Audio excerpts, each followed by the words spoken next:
तुम्ही सांगितलेल्या पद्धतीत माझ्यापर्यंत कधी आले नाही.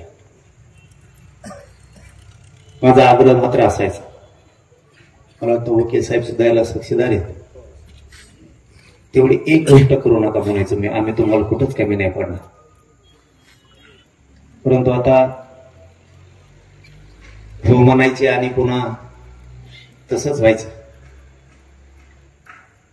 त्यांनी त्या गोष्टीपासून लांब जायला पाहिजे होती, सगळ्यांची इच्छा होती. परंतु त्यांचं स्वप्न साकार करायचं आपल्या सगळ्यांच्या हातात. त्यांच्या लेकरा बाळाला कसलं दुःख लागू द्यायचं नाही, ही जबाबदारी आपण सगळेजण उचलू. मी रात्री माझ्याकडे आपल्या गावचं तालुक्याचं शिष्टमंडळ आलं होतं, त्यावेळेसच मी सांगितलं, जेवढे जेवढे राज्यातले पोर आतापर्यंत आले त्यांना मी त्यांनी मागितल्याप्रमाणे मदत मिळवून दिली. तसंच यांना सुद्धा रात्री सांगितलं की दोन्ही पोरांचा नोकरी लागेपर्यंत मी एक जणाकडे कोणाकडे तरी ते दोन्ही मुलांचं शिक्षणाचं नोकरी लागेपर्यंत देतो. हे मी त्यांना रात्री शब्द दे. भाषणात बोलायचं आणि ते इतका आनंदाचा दिवस नाहीये. दुःखाचा डोंगर त्या कुटुंबावरती कोसळलाय. त्यांना आणखी कुठली कुठली मदत लागल तितकी द्यायचा मी प्रयत्न 100% बाहेर करेन. तुम्हाला नाही अडचणी द्या. आतापर्यंत महाराष्ट्रातल्या सगळ्या गोरगरिबांना माहिती, आंतरवाली जे जे आले त्यांना मी मोकळ्या हाताने जाऊ दिलं नाही. माध्यम काही पण असेल, मी माध्यम कोणचंही करत, जसं की तुमचं यांच्या गावचा प्रश्न होता ते सुद्धा मी दादाला सांगितलं, ते पोरग नोकरीला घ्या. मी जगताप साहेबांना सांगेन, डग साहेबांना सांगेन, मी कोणाला सांगेन, समाजाचं काम माझ्या आलेल्या अडचणीचं मी पार पाडून घेतो. तसं यांना तुम्हाला जे टोकाचं वाटेल हे करायचं ते सगळं करायला. तुमच्या सभागृहाचा विषय बघा, तुम्हाला कुठपर्यंत जमतंय, नाही जमलं तर सांगा, आपण तिथेही ताकदीनं प्रयत्न करून तेही पूर्ण करून देऊ.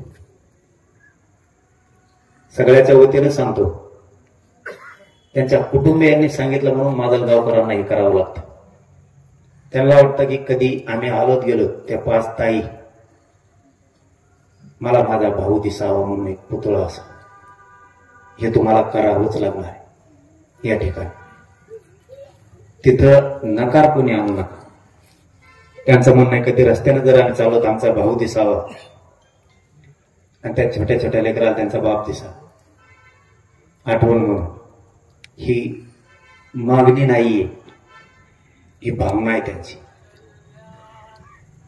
आणि ती वेदना त्यांनी त्यांची काळजात दाबून आपल्याला सांगितलं, ही मागणीच नाहीये, ते नाव आणि ते पुतळा इथं उभा करूया. बोलताना ते बंधू बोलले म्हणून मी ते दादाला पण सांगितलं की जर त्यांना वाटत होतं माझ्यामुळे लेकरांवरती असं गोष्टी झाल्या तशा गोष्टी झाल्या, तुमच्याकडून असेल किंवा कोणाकडून असेल तर ते सगळं मागं घ्यायचं. तर त्यांनी, मी आता बोलतो त्यांना इथं जाहीर याच्यात बोलण्यापेक्षा इथं बाजूला घेऊन दादाला बोलतो किंवा जवळ घर असेल तर घरी जाऊन बोलतो. मी समाजाच्या लेकरासाठी 4-4 पावलं सगळ्यांना मागे सरकायला लावी. जर तीही केसेस काय मागं होत असल्या पूर्ण ताकदीनं मागं करून घेऊ. संबंधितांचं तिथं काही लागत असेल तर तेही सगळं हे करून घेतो. मी सांगताना सांगितलं की त्यांना इथं बाजूला घेऊन बोलतो की या विषयात ही गोष्ट करावीच लागते. नसता त्यांचं कुठं इथं घर असेल तर घरी जाऊन या विषयात बोलतो. कारण माझ्या समाजासाठी मला कुठं जाऊन बोलणं अजिबात लहानपण वाटत नाही. तीही त्यांना एक भावपूर्ण श्रद्धांजलीच ओके पाटलाला होईल. आणि त्यांच्या जिथं जिथं अडचणी येतात, भाऊ मला जड जाता भाव लागला, तुम्ही काय पण म्हणा, मला मराठा समाजाच्या लेकरांच्या आरक्षणासाठी केले त्या घरी पण जड जातं बोला, इथं पण मला बोलायला होतं. फक्त काम सांगा, नाही केलं तर माझं गाव तोंड नाही दाखवणार. पण कारण आतापर्यंत मला जेवढे जेवढे राज्यातले सांगितले मराठा आरक्षणाच्या पलीकडचे पण सामान्य लोकांनी त्यांचे साधे साधे विषय पण मला काय वाटत की मी सगळे पार पाडले नाहीत म्हणून पुरेचे पुरे पार पाडले. तसं तुमच्या सभागृहासाठी राजेभाऊंचं खूप मोठं ते स्वप्न होतं, त्याच्यासाठी पुतळ्यासाठी त्यांच्या स्वतःचे, त्याला तर माजलगावकर कमीच नाही पडणार. पुतळा म्हणजे ती घराची भावना आहे. त्यांच्या लेकरांचं, त्यांचा बाप त्यांना त्या लेकरांना कधी बघायचा, ते स्वप्न आपण पूर्ण करू शकत नाहीत म्हणल्याच्या नंतर आपल्यात कोणची माणुसकी जागी.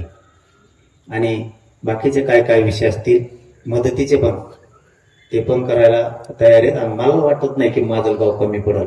माजलगाव दुसऱ्यासाठी कमी पडत नाही तर आपल्यासाठी काय कमी पडणार आहे. कारण ते तुम्ही राज्यात आणि जिल्ह्यात दाखवून दिले तुम्ही काय करू शकता दुसऱ्यासाठी. तर हे तर आपलं घरातलं रक्ताचं लेकरू आहे, त्यांनाही कमी पडणार नाही. जिथं कमी पडत लेकरं उघडे पडणार नाहीत घेऊ. या निमित्ताने माझा शब्द आहे. शिक्षणासाठी एखाद्या दिवस मी आता तुम्हाला 2 घंट्याच्या तात्याला निरोप देतो की कोणी घेतलेत म्हणून. म्हणजे आत्तापासून नोकरी लागेपर्यंत मोफत शिक्षणाला, म्हणजे त्यांचे असं नाही की 10वी होतच केलं तिथून पुढे फीस मागितली. ते जितकं शिकतील तिथपर्यंत नोकरी लागेपर्यंत एक जणाकडे देतो मी. 1-2 घंट्यात तुम्हाला वापस फोन करून सांगतो. आपण सगळ्यांनी त्या कुटुंबाच्या पाठीशी उभा राहा. मी राजेंद्रजी भोके पाटील यांना दुःखद भावपूर्ण श्रद्धांजली अर्पण करतो. थांबतो. रामकृष्ण.